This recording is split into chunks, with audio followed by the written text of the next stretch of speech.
Right now, a really critical debate is happening inside the Uyghur cause about the path forward. Some say, absolutely, it is, that the focus should be on secular heroes for a unified identity. But another argument says history tells a totally different story. Basically, the claim is their own corrupt belief sabotaged past revolutions from the inside out. Okay, let's look at the first example, the betrayal of Abdiksolik Yugawihil in 1933. So what's wild is how this popular movement was completely taken down from within. And you see a really similar pattern just a decade later with Ahmad Jan Qasim. So again, you see religious labels being used to create division and just stall the whole movement. The argument here is that they were fighting each other, and that's why the revolutions failed. So, if these inherited beliefs are the problem, what's the solution? It really comes down to this choice: follow tradition or go straight to the Quran's guidance. And here, the Quran actually reframes the national struggle as a form of worship itself. From this perspective, the Quran makes it super clear. There's only one true enemy. Targeting anyone else? Well, that's just a distraction that weakens the whole cause. So the call to action is pretty clear. Re-examine everything and unify against that one enemy. Which leaves us with a huge question. Can rereading a holy book really change a nation's fate? Today, we're diving into a really powerful and honestly a pretty challenging argument that's happening inside the Uyghur community. It gets right to the heart of a very personal question. What is Islam's role in the fight for national survival? And it all really boils down to this one single provocative question. When you're facing an existential threat, is focusing on your religious practice a help, or is it actually a hindrance? For a lot of people, there's no easy answer here. It cuts right to the core of their identity and their entire struggle. So here's one side of the debate. Some people say the focus has to be, 100% on national liberation. They'll look back at the heroes of the past and say, look, what we need right now is a laser focus on the homeland, not getting bogged down in religious arguments. It's basically a call to put the national cause first above everything else. But then there's this really compelling counter-argument that says, wait a minute, that's a false choice. The problem, according to this view, isn't faith itself, not at all. It's the kind of faith that's being practiced. The central claim here is that one type of faith actually leads to failure, while another, well, that one might just be the key to liberation. Okay, so here's the key concept you need to understand. It's what the speaker calls buzuk etikad, which translates to corrupt faith. Now, this isn't about a faith that comes directly from reading the Quran. No, this is a faith based on traditions that are just passed down from your ancestors. It's about following what's always been done instead of actually going back to the source text for yourself. And this is how the whole debate is framed. On one side, you've got this corrupt faith. It's based on tradition, it creates fake enemies inside the community, it causes division, and here's the punchline. It ultimately leads to failure. But on the other side, you have a Quranic faith. This one is based on scripture, and the argument is that it helps you identify the one true enemy, which in turn leads to unity, and then to liberation. Let's see how this idea actually plays out in history. So for our first example, we've got to go back to the 1930s. It's the story of a revolutionary poet, a real rising star, whose movement was just cut short. And it's presented as this tragic case of what can happen when a movement gets sabotaged, not from the outside, but from within. This young man, Abdul Khalik Igor, was inspiring a whole generation. He had serious momentum. But then, in 1933, everything was shattered. Religious traditionalists started calling him an unbeliever, a heretic, and this propaganda campaign was just devastatingly effective. His popular support completely evaporated, leaving him totally exposed and vulnerable to his enemies. In this quote, this just perfectly illustrates the core of the argument. The claim is that it was this so-called corrupt faith, this internal division, that made his execution possible.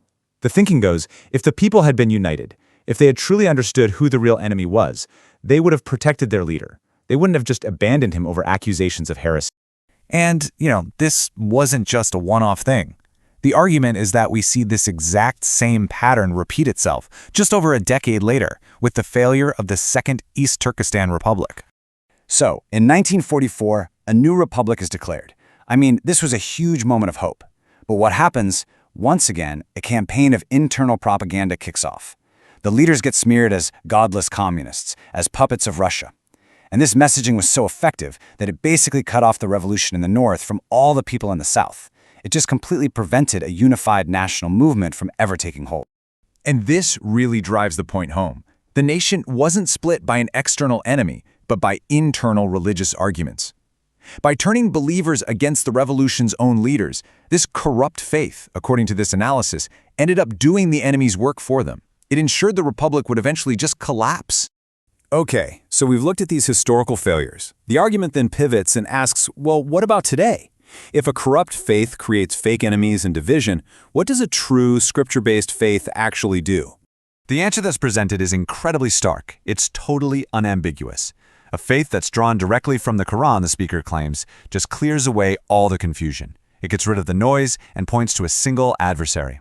It makes the struggle simple by cutting out all the other distractions. So what kind of distractions are we talking about? Well, it's the endless internal debates, right?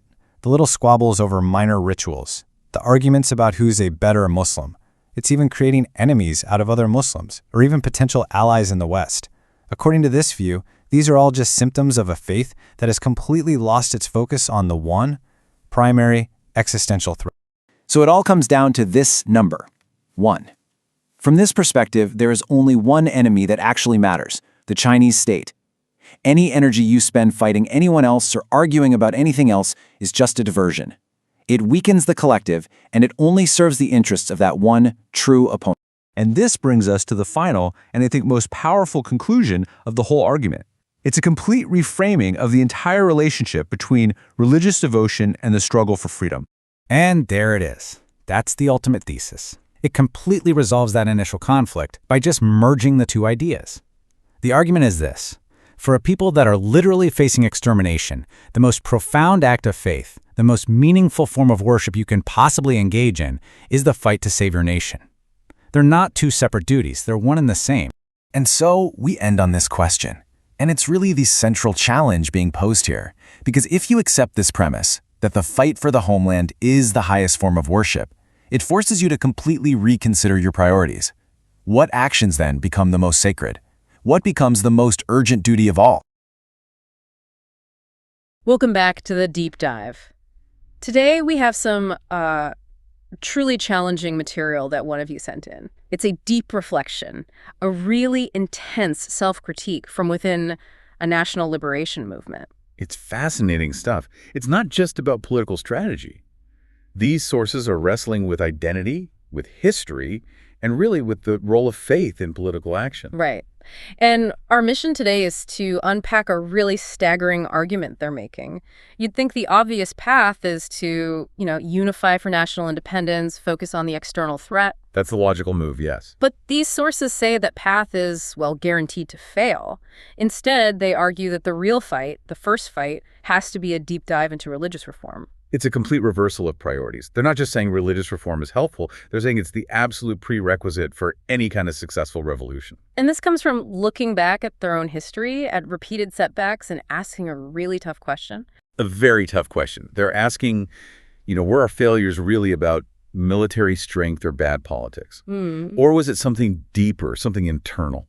And right at the start, they acknowledge the appeal of the other argument. The source actually says, let's talk about the nation, let's talk about the people, and let's not delve deeply into religious themes. Of course. That's the practical voice, isn't it? Yeah. The source even says that sentiment is liked by all of us. It just seems like common sense.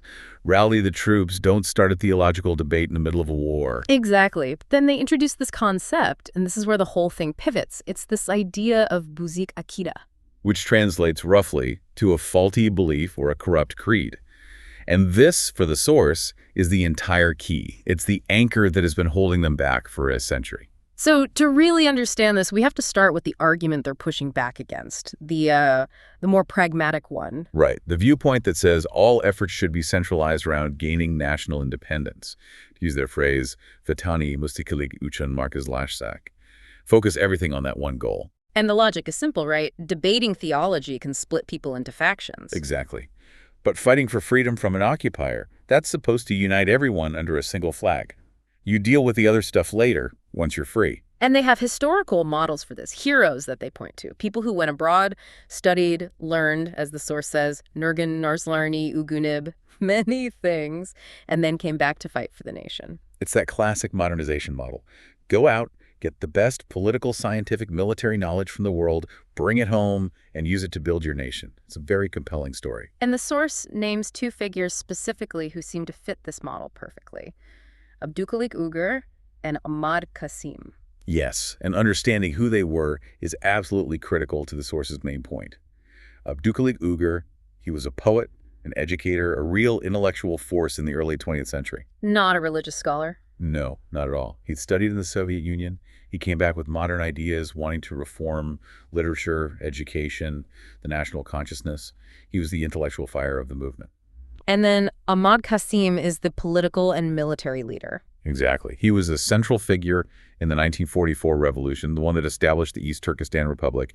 He was the one trying to turn those national ideals into a functioning state, a government, an army. So for people arguing for a politics-first approach, these two are Exhibit A. They're proof that this model works or should work. They're the ideal. Okay, so if they're the ideal, why did it all fall apart? This is where the source really begins its critique, isn't it? It rejects the idea of just setting the religious discussion aside. It does. It performs this historical audit. It asks, if we look back at our delays, our setbacks, the kakizib koi garmizni, what's the one factor that keeps showing up again and again? And it wasn't a lack of military genius or political willpower? No. The source says every time you dig down, the religious theme, the Dini Temi Sarlib Chikati, emerges as the thing that crippled the movement from the inside. So the leaders were ready to fight, but the people weren't always ready to fight with them. And that hesitation, that division was theological. That's the argument. That trying to build a purely political movement on a foundation of corrupted belief is like building a skyscraper on quicksand. It's not a distraction to fix the foundation first. It's the only thing that will prevent a total collapse later on. Which brings us right to their core thesis. It's a radical claim. The failure of these revolutions is rooted in a fundamentally poor understanding of religion. It's so radical because it completely redefines the battlefield. The main struggle isn't at the border. It's inside the conscience of every individual. They're arguing that if the core truth of the religion, the Dining Hakotini, was properly understood, none of these historical setbacks would have happened. It's not about being more devout in a ritualistic sense. It's about being correctly devout. The source claims the religion itself was misunderstood, and that misunderstanding turned a source of strength into an instrument of division. And political quietism, right? That seems to be a key outcome of this faulty belief. A huge outcome. This buzikakwida often leads to this idea that the political world is just, inherently corrupt and dirty, and a true believer should withdraw from it to focus on their own personal salvation. So the highest form of piety becomes not participating. Precisely. Which, from a revolutionary standpoint, is poison. It teaches people to prioritize their individual spiritual purity over their collective responsibility to the nation. And the source is blunt about it. It says many revolutions failed because, and this is the quote, their foundation was dini etikori buzik, akudamiz buzik, faulty religious belief, corrupt creed. The corruption is structural. It makes an entire population vulnerable to propaganda, unable to see political duty as a religious imperative. Which is why, they argue, it's so necessary to go back to the source, to discuss the Quran, to truly understand it, Qurani to Shunailik. This isn't just an academic exercise for them. No, it's existential. And this is where it gets incredibly personal. The source expresses this deep, almost paralyzing fear. They say, Men dunyadan muslimun bolmagan hulakib kilishidan ansarimiz. We are terrified of leaving this world without being true Muslims. Wow, that completely changes the stakes. A liberation movement becomes a matter of eternal salvation. If your understanding of your faith stops you from fighting for your people, then in their view, your faith itself could be endangering your soul. It demands this immediate, intense self-reflection. The source asks, are we following a true living faith, or are we just following traditions we inherited, traditions that might have been corrupted over time? And they weaponize that idea, don't they? They draw a parallel to the earliest days of Islam. A very potent one. They point to the people who resisted reform by saying, we're just following the religion of our fathers and ancestors. Mizni dini deb. Yes. And the source warns, if we just defend customs for the sake of custom, we're making the exact same mistake. They say, Shuningok shab kumaili, we can't be like them. We can't let tradition be a shield for a lie. So every revolutionary has to first ask themselves this question.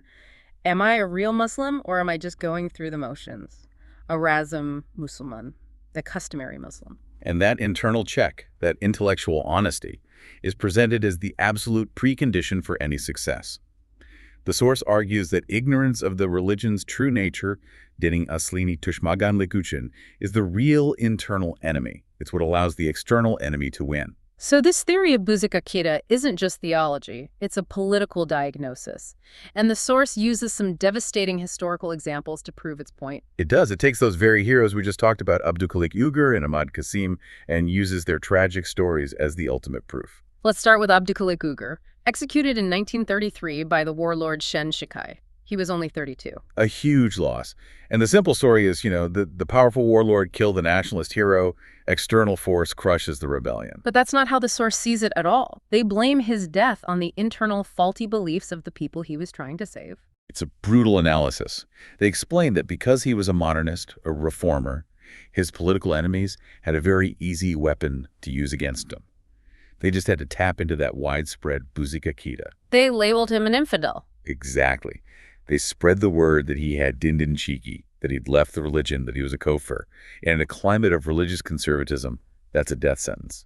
So the external enemy, Shen Shikai, he didn't even need to fight a huge battle. He just had to wait for the internal divisions to do the work for him. The source makes this incredible counterclaim.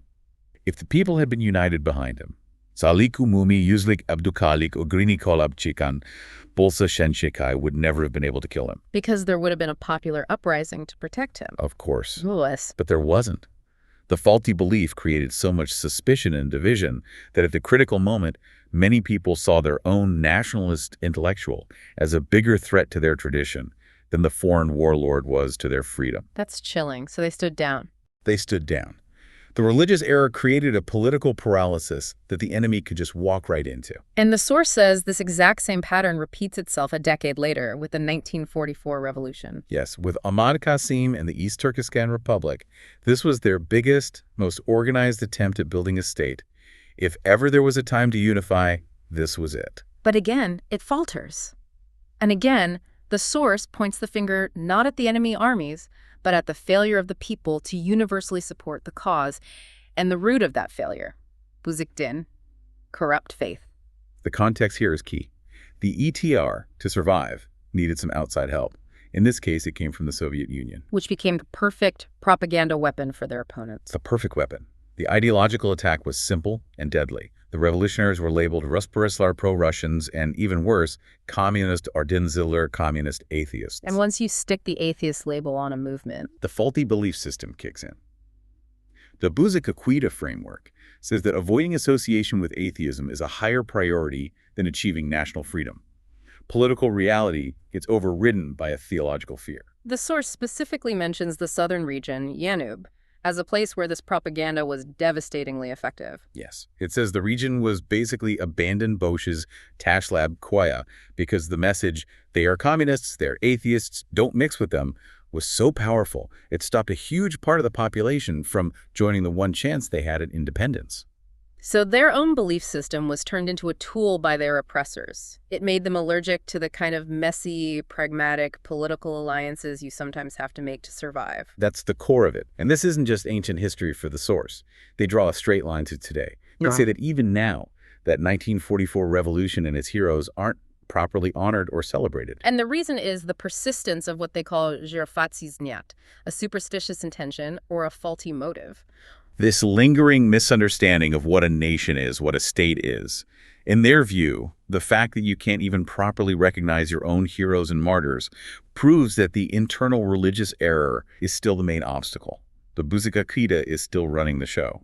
But hold on.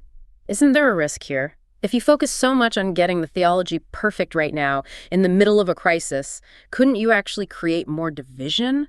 Arguing over scripture instead of unifying against the enemy? That is the obvious and critical counter-argument. And the source's answer would be, I think, that the unity you have now is fake. It's an illusion. Because it's built on a rotten foundation. Exactly. It's built on that corrupt creed. And history shows that the moment it's put under pressure, like in 1933, like in 1944, it shatters.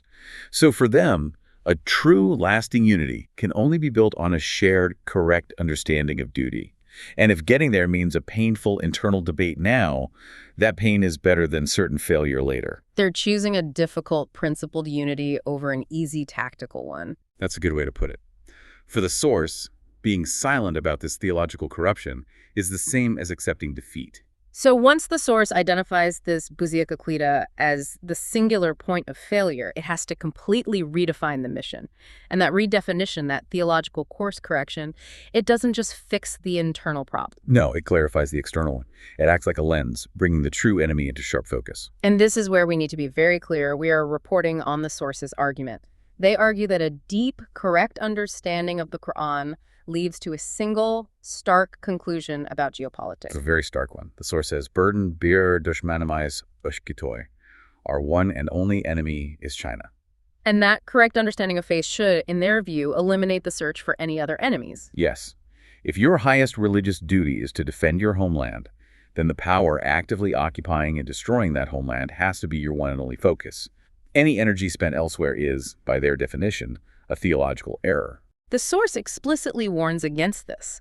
They criticize people who look for other enemies, Bashka, Dushmaniz Dash, or get caught up in wider global conflicts, this idea of the world infidels, the Dunyoko Frilari. Because doing so, they argue, distances you from your own revolution.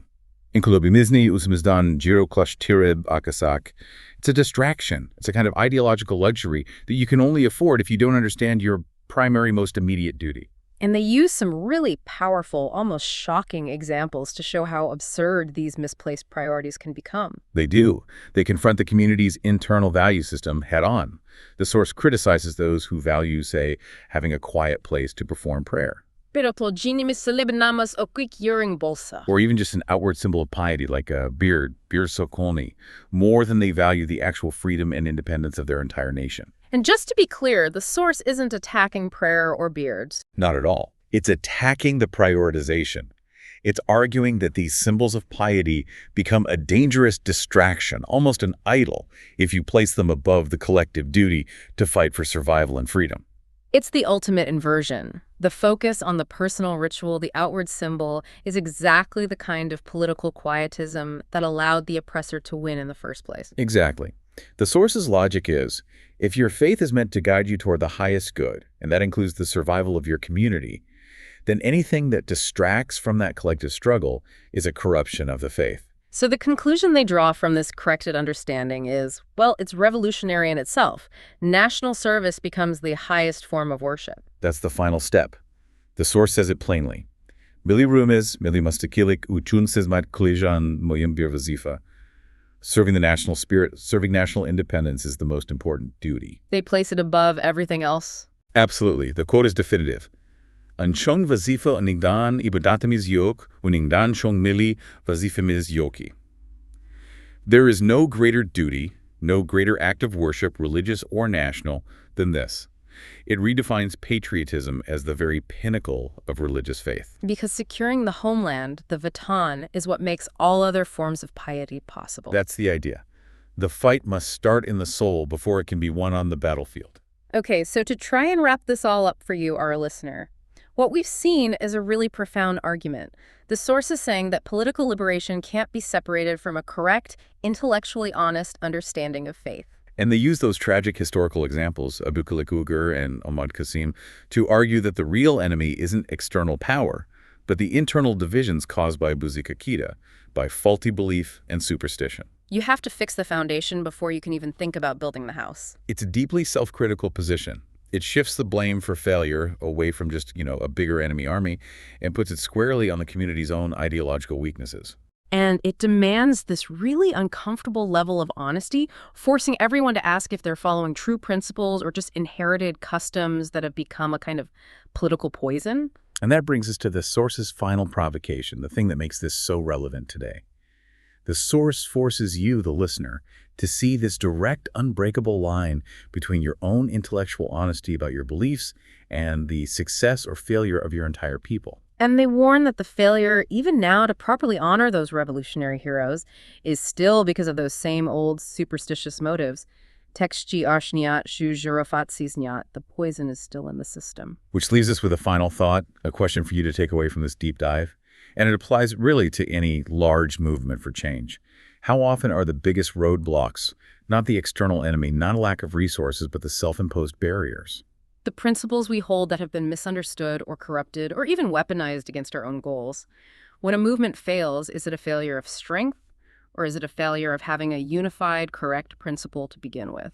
The source argues that a truly successful revolution has to be a revolution of the soul before it can ever be a revolution of the state.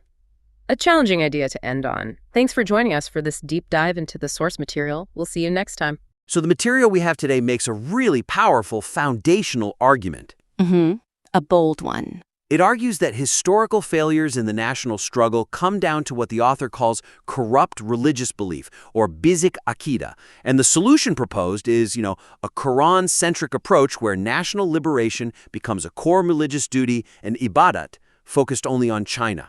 It's a strong frame. It's a very strong framework. So let's jump right in and talk about how to make it even more robust. I agree. I think its greatest strength is that clear-eyed assessment of the internal obstacles. But, like with any foundational piece, the devil's in the definitions.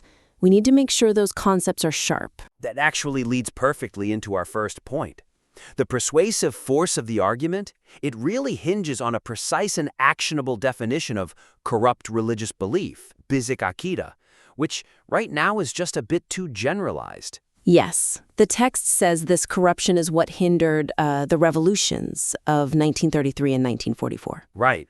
But the weakness is that it doesn't really spell out the specific symptoms, the theological or even behavioral things that make up this bizik akida. And that leaves a gap for the listener.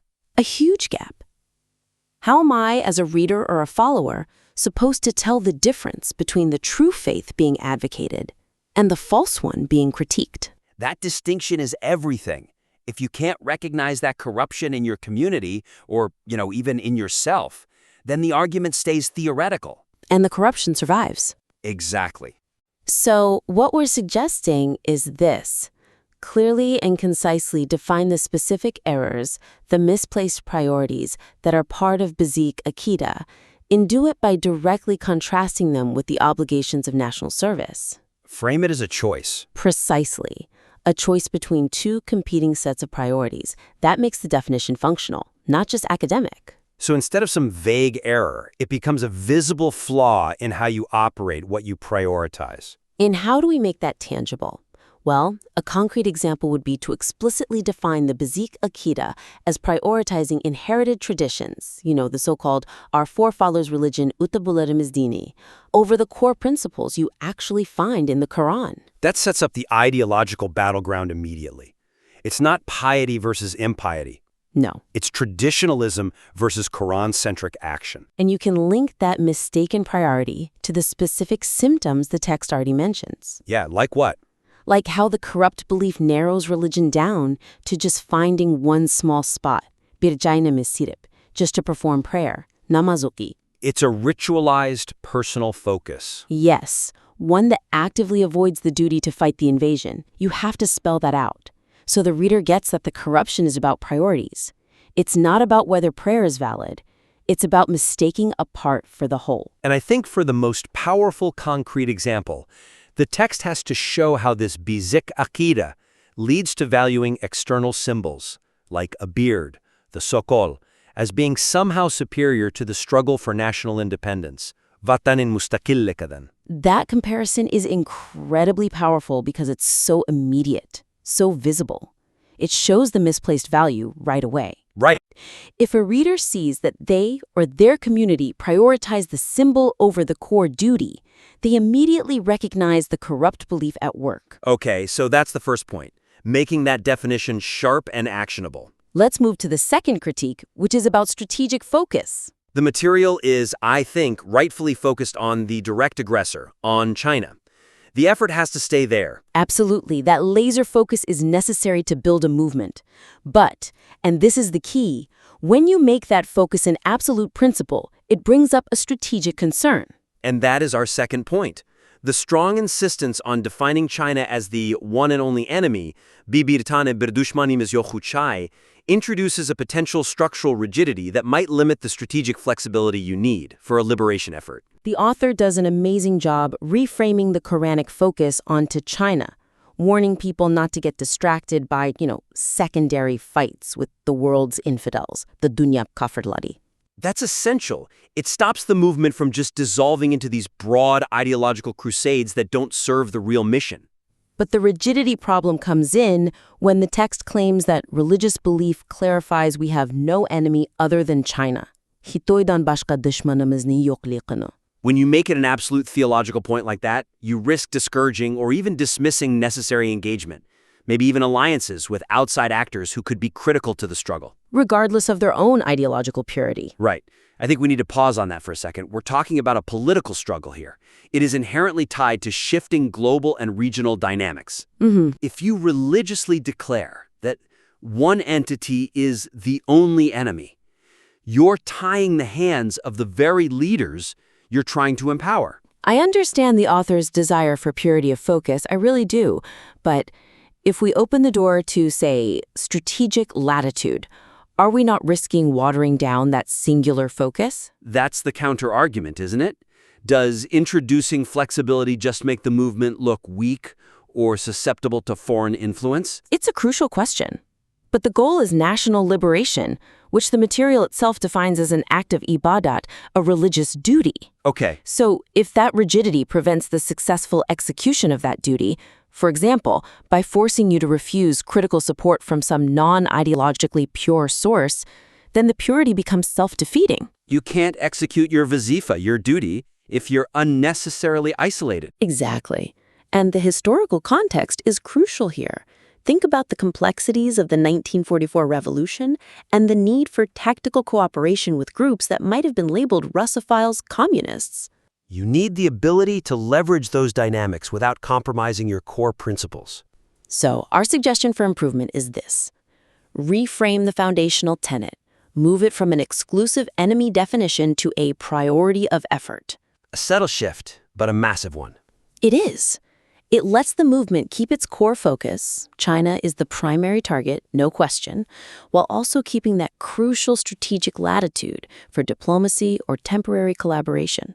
So, to make that concrete, the author could maybe modify the statement, emphasize that the struggle against China is the supreme and immediate vazifa, because China is the direct occupying power. That makes it the non-negotiable priority, but not the only entity you're allowed to even talk to. And we should probably explore how the idea of national service, milyo mustaqilik uchon khizmat kalish, might inherently require some tactical engagement with outside forces. You have to make sure that pragmatism doesn't lead to, distancing the revolution from the people. That inqilabane o'zimizdan zoraklaştırıp akasak. The movement has to be the priority, not some narrow definition of who is allowed to help it. The goal is national service. And sometimes service requires difficult alliances. And that discussion of flexibility brings us right to the historical examples, where we can actually see what happens when that theological rigidity is weaponized. Yes, absolutely, which ties right into our third major critique. The historical analysis is powerful, using figures like Abdülhalik Uygur, the 1944 revolution, but the mechanism still feels a bit too abstract. So to elevate the historical analysis, the mechanism by which corrupt religious belief obstructed specific historical revolutions, like those of Abdülhalik Uygur and Ahmad Qasim, it just needs clearer detailing. Right. Right now, the material gives us these powerful outcomes, like Abdülhalik Uygur's murder in 1933 by Chiang Kai, or the opposition to the 44 revolution. It states the facts of the obstruction. But it doesn't fully visualize the political actions that were driven by those theological errors. We know that the corrupt belief was an obstacle, but we don't know precisely how it translated into paralysis on the ground. The suggestion, then, is to clearly articulate the specific rhetorical and social tactics that were used by people driven by Belie Kakita to sabotage the nationalist leaders. You have to link the theological failing, the why, directly to the operational failure, the how. We need to hear the actual words, the smear campaigns, because those words carried the lethal weight of that corrupt belief.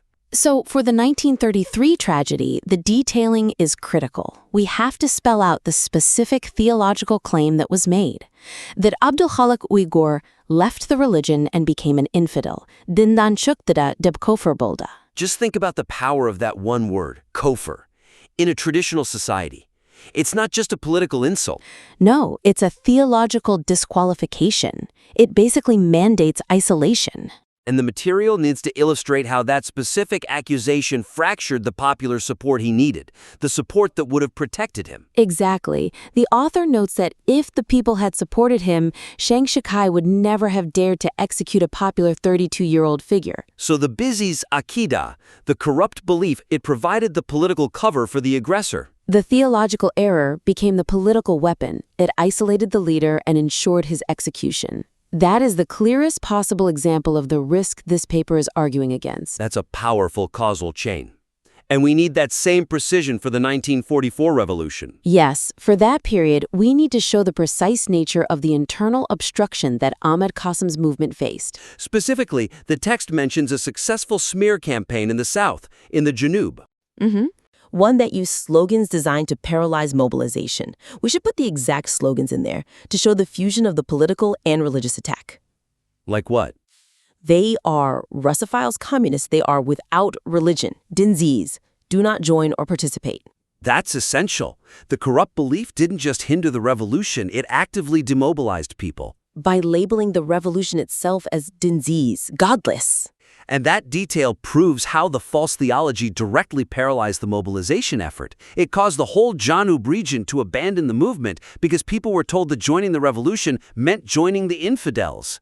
That level of detail, it just grounds the entire argument. It takes Bizi Aqidah from being a theoretical problem to being a documented, recurring political tactic used to sabotage liberation for decades. And that strengthens the author's entire call for a Quran-centric approach. Absolutely, because it proves this isn't some academic issue. It's a lethal, recurring political problem that has to be eradicated for the national struggle to succeed. It makes sure the historical examples aren't just tragic stories, but functional case studies that prove the operational risk of these undefined, inherited religious priorities. This has been an incredibly insightful piece of material. These revisions will really amplify its thesis. So, to summarize the key areas for strengthening the material, first, we need to bring surgical precision to that definition of Bizik Aqidah, the corrupt belief. Make it actionable. Yes, by providing clear, contrasting examples. The focus on external symbols like Sakal versus the core duty of Mustaqilik. That defines the corruption. Second, we suggest introducing strategic flexibility to that single enemy doctrine. Reframe the stance from exclusive enemy to priority of effort. Which maintains the focus on China as the supreme wazifa. But doesn't eliminate the strategic latitude you need for tactical engagement with other forces. And finally, strengthen that historical causal link between the theological error and the political failure. Use the 1933 and 1944 examples to visually detail the specific smear campaigns and accusations, calling Abduhalik Uyghur a kafir, or labeling Ahmad Qasim's followers as dinses. To show how that corrupted belief directly facilitated enemy actions and paralyzed popular support. Implement those changes, and this piece will go from being an excellent historical argument to really a practical operational manifesto for the future. We look forward to seeing the revised version. Send it back our way, and we'll continue this constructive critique. Welcome to the debate. Our discussion today, it really centers on a profound strategic tension you can see in national liberation movements from the source material, and that's how to prioritize your efforts when you're facing an external oppressor. Right. And we're specifically looking at the relationship between deep-seated religious reform on one hand and the immediate push for political independence on the other. Exactly. So the central question is this. Is the purification of religious belief, a focus on, the true meaning of the Quran, is that a necessary precondition for success? Or is it actually a destructive distraction from the goal of national and territorial liberation? I'll be arguing that this corrupted dogma, what the source material calls Buzalik Aqidah, is the primary, maybe the fatal, impediment to successful revolutions. It has to be addressed first. And I'll be arguing that while that intellectual rigor is vital, the singular, immediate focus has to be political unity and achieving national independence. That we have to centralize the effort, the Vatan Mustagilik Uchenmark Lashsak, because any attempt at this kind of deep internal theological debate just creates destructive divisions right when you need unity most. The repeated failures of past struggles. The root cause is very rarely a lack of individual bravery or political will.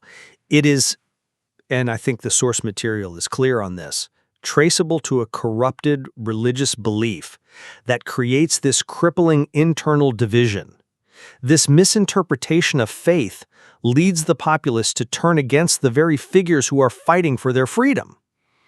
I mean, we have to reflect on the tragic fate of the revolutionary poet Abdülkadir Uygur in 1933, his execution by the authorities. It was catastrophically enabled because the masses, who were influenced by this quietist, corrupted dogma, they labeled him a kafir, an infidel. This specific corruption was the belief that political resistance was somehow illegitimate, that the role of the pious was just to accept the status quo. And this poisoned the well of broad public support that might have saved him. So this argument that we should avoid religious themes is to me fundamentally flawed, because that religious misunderstanding, the Tasali Bolgan, the historical obstacle, is exactly what caused the failures. So a return to the Quran isn't just a theological exercise, it's strategically essential. It's the only way to correctly identify the one true enemy, what the source material calls the hungry Chinese oppressor, and to ensure that revolutionary energy isn't wasted. I see why you think that, but let me offer a different perspective. If we accept the premise that theological purity has to come before political action, we risk paralyzing the movement, indefinitely. The immediate urgent priority has to be political unity and liberation. When we celebrate figures like Abdülkadir Uygur or Ahmed Qasim, we celebrate them precisely because they prioritize the national struggle outside of these divisive theological debates. They got political traction because their focus was external, on the oppression, the land, the economy. The moment you define the core mission as exposing corrupted religion, you are, by definition, attacking what people see as our father's religion. And that instantly fragments the very population you need for a unified front. Concentrating on internal critique just detracts from the immediate task of fighting the occupier. We risk postponing the essential struggle by demanding this incredibly complex, divisive theological prerequisite before any action can even begin. We need immediate centralized effort on the nation, not creating internal fault lines by challenging the religious status quo. But how can we afford to postpone it when the historical record shows that this theological weakness was the primary vulnerability that the enemy exploits? The source material makes an undeniable case here. The populace's lack of a true understanding of their faith allowed them to be manipulated into opposing their own heroes. This Buziklik Akida, it manifests not just as division, but as a political paralysis rooted in quietism and this misplaced reverence for traditional authority, even when that authority is serving the oppressor. When Abdülkadir Uygur was executed, the clergy-influenced populace saw his political nationalism, his calls for modern education as heresy. It wasn't just name-calling. It was a deep belief that the proper role of a Muslim was to submit. This passivity made mass mobilization impossible, and it gave the authorities the perfect pretext to eliminate him without any fear of a public outcry. The lack of support for the 1944 East Turkestan Revolution, too, was often rooted in similar purity tests, where revolutionaries were dismissed as Rusparastlar, Russian sympathizers, because their political goals were seen through this narrow, traditional lens. That's a compelling narrative, I'll give you that. But I would argue you're conflating correlation with causation. Framing the problem solely as corrupted dogma actually shifts the blame away from the brutal, effective repression of the external power, and it puts it onto the people themselves. Yes, the theological label was used against revolutionaries, but the actual deterrent was overwhelming political violence. If we demand absolute religious purity during a struggle, we are guaranteeing fragmentation. Let's look at the 1944 revolution. Leaders like Ahmad Qasim, they knew they needed a broad base, so they focused their message on immediate, concrete political and economic goals, land reform, local autonomy, specifically to sidestep these ideological divisions. And the moment they achieved their highest success was when they maximized that political inclusion. The source material highlights the risk here. If we spend our time arguing whether a revolutionary is a true Muslim, we guarantee the revolution can't gather the critical mass it needs. Political unity, grounded in shared material grievance, it just has to take precedence over theological precision. I have to challenge the premise that separating the two is even possible, though. Not given the source material's emphasis on duty. The whole strategic purpose of returning to the Quran is to establish the clarity you need for that unity. The clarity that the external power is the sole existential enemy. It's the confusion from traditional, non-Quranic practices that causes people to waste energy pursuing other enemies, or, getting bogged down in factionalism. The focus on the foundational text is strategic precisely because it simplifies the political landscape to one opponent and one primary duty, liberation, which the source material defines as the greatest collective duty. This simplification is the only mechanism that prevents the confusion that led people to stand against the revolutionaries in 1933 or 1944. When belief is based on superstition and tradition, it's too easily manipulated by the enemy. The reform is a prerequisite for correctly identifying the target. I'm just not convinced by that line of reasoning, because defining true faith to exclude all prior traditions necessarily creates internal enemies immediately. The source material is quite clear on this consequence.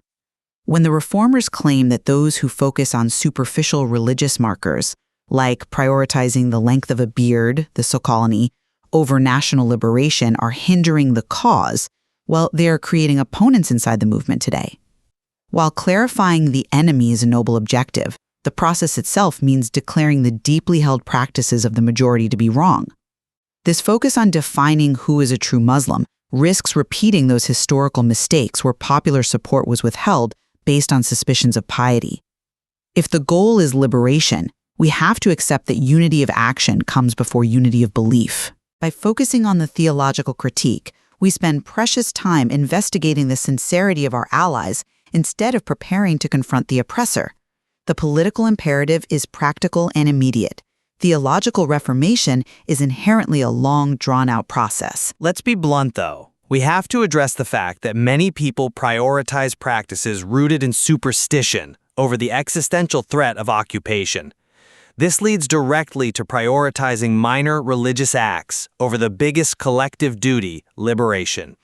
If the national struggle is, as the source suggests, correctly seen as the most important task, an act of worship, en chong vazifa, unungdan ibadetimiz yok, then any belief system that diverts attention from this central task or leads people to oppose patriots, it simply must be challenged first.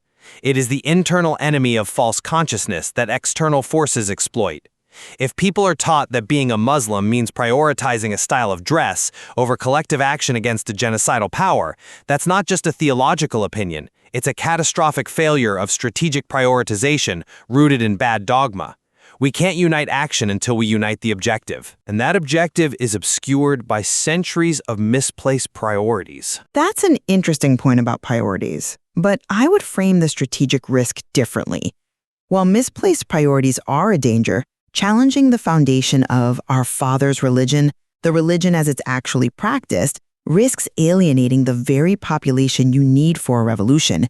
You have to mobilize the masses as they are, not as you wish they might be in 50 years.